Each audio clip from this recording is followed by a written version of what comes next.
Good afternoon, ladies and gentlemen. Sergeant Alex here, and as you can see, I'm in a random stone room. It's actually on the little survivor world me and Rob have, and what I wanted to do is kind of update the kelp farm. I have a different design that doesn't require the bone meal.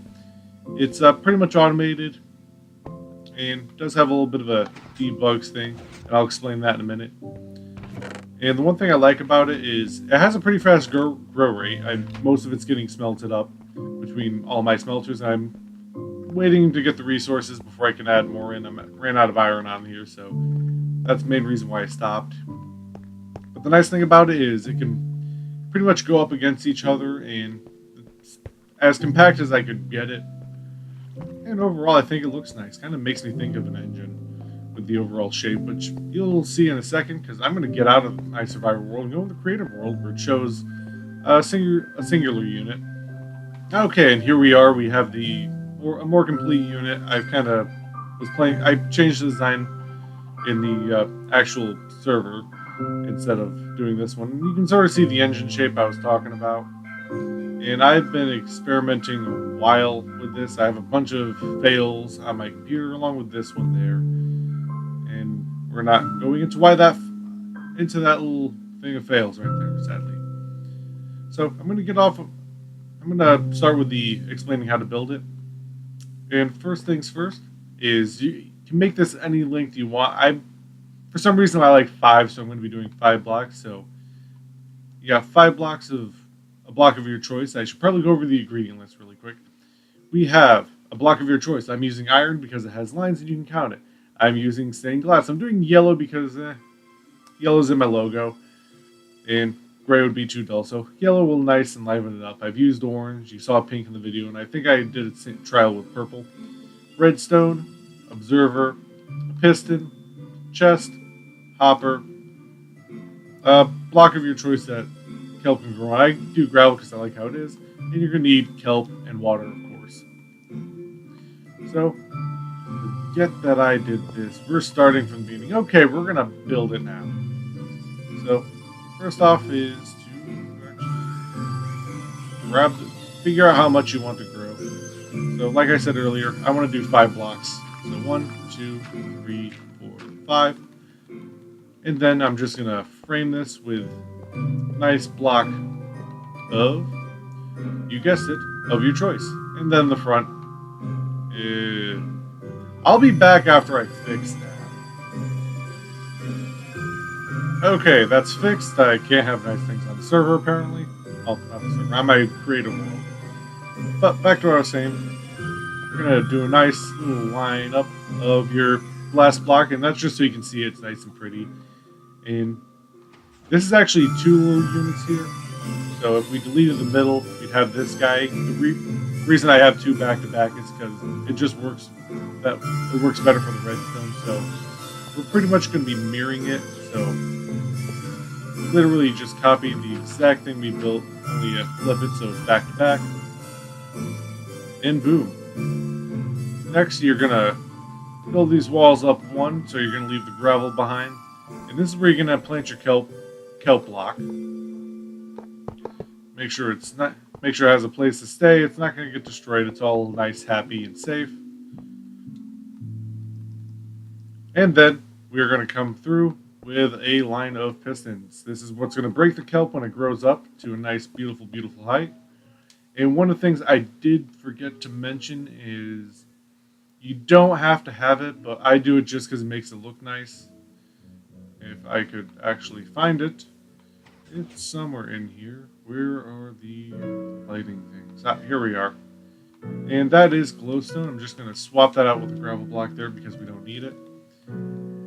And then every other block, so you're going to have 3 observers there. I'm doing 3 observers because they're expensive. And just to fill in the gaps so we don't have water going everywhere, I do the glowstone. And now I'm going to get to the whole bug with this system, and that is sometimes kelp will stop just in front of the pistons and won't grow another block, which we increase the chance of that not happening by having more observers, but there's 4 spots where the kelp could grow and 6 spots where it could stop without firing off the system. which is why we have the little debug switch.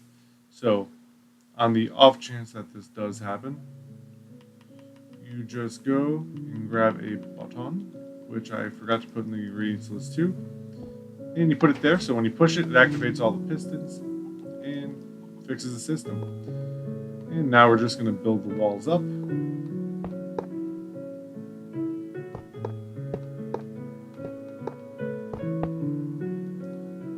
And next we have the glass, which on this build and the other one, I kind of put glass around here because it makes it nice. I'm just leaving it off in the front. You can pretty much use whatever you want. It's just the back wall. I do a block of your choice because you have the redstone and stuff, and redstone does actually go on glass, but does it fire?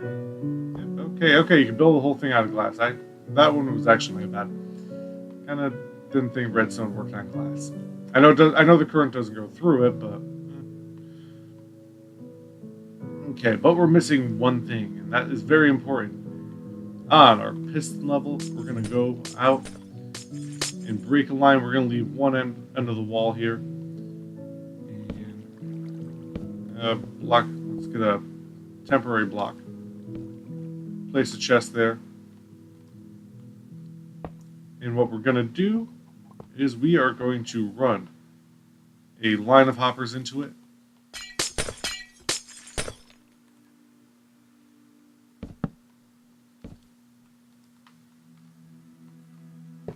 And this is going to be our collection method.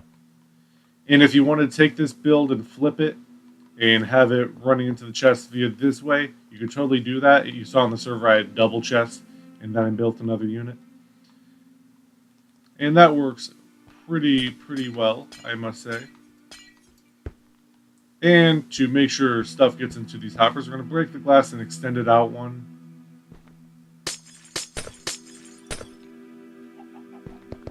So we have our beautiful glass there.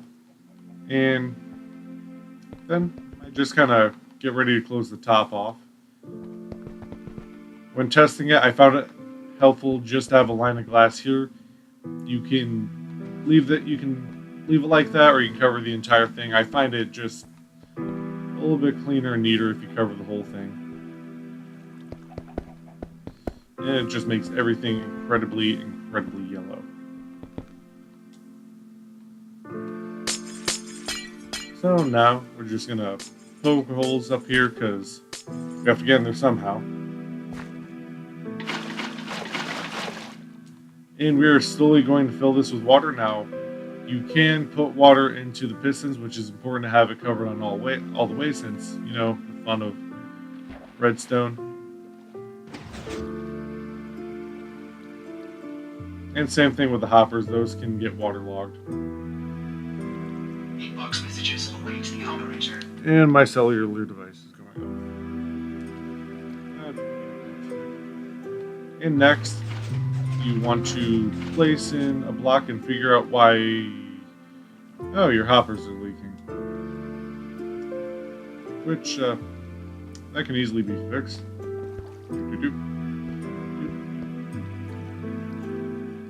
If you don't waterlog your hoppers, though, it's not going to shoot out. So, let's just waterlog our pistons. And there we go. And as you can see, the water doesn't go past there. So either way, it's still going to work. And I'm just going to clear this so you can see how the actual system works. Fill this with water, but you don't want this to be filled up. You actually want the little bit of a current there. So when we grab our kelp, go down here, we place it in here. And the reason why I love having the system back to back is because whenever one of these kelp grows past maturing age, let's see if I can do it. Yeah, come on. It helps if you place it in front of an observer. That was the issue I was talking about. Both systems fire, so both sets of pistons just went off, and it goes into our little hoppers here into our collection system, which if I select the chest that we actually grew the kelp in, it's going to pop in there. And the reason I just cover the top is because for some reason on the server, it was glitchy and it was actually shooting out, and that was just a little bit of a loss, and I wasn't happy with that. I'm growing the kelp I wanted. So as you saw on the server, I had this entire system flipped, so it was over here, going into these chests, and in the end, I do plan on having a chest by the front door, which I have a bunch of hoppers running into, so I don't have to go check each chest manually. No matter what, whenever the system fires, it all gets collected into one chest. But as you can see, that is very iron heavy. And that is a resource that is definitely scarce when you're using a lot of iron, working on getting your farms up and stuff. So that's a later build in the game. But I just kind of want to show a different spin-off on the kelp farm and how I put my little personal touch in there, which I'm going to nickname it the engine block kelp farm because it's kind of in the shape of an engine block. Okay, and that is going to do it for this video. I hope you give it a shot. I hope you enjoyed the video. If you did, please hit that like button. If you didn't enjoy the video, please hit that dislike button. If you're new to the channel, I would love it if you subscribed. And also follow me on Twitter. You find out when I'm live streaming. I don't really have a schedule for that. I kind of do it when I can between work and recording. It's a fun little thing to do. And I enjoyed talking to people. Other than that, I hope you have a nice day.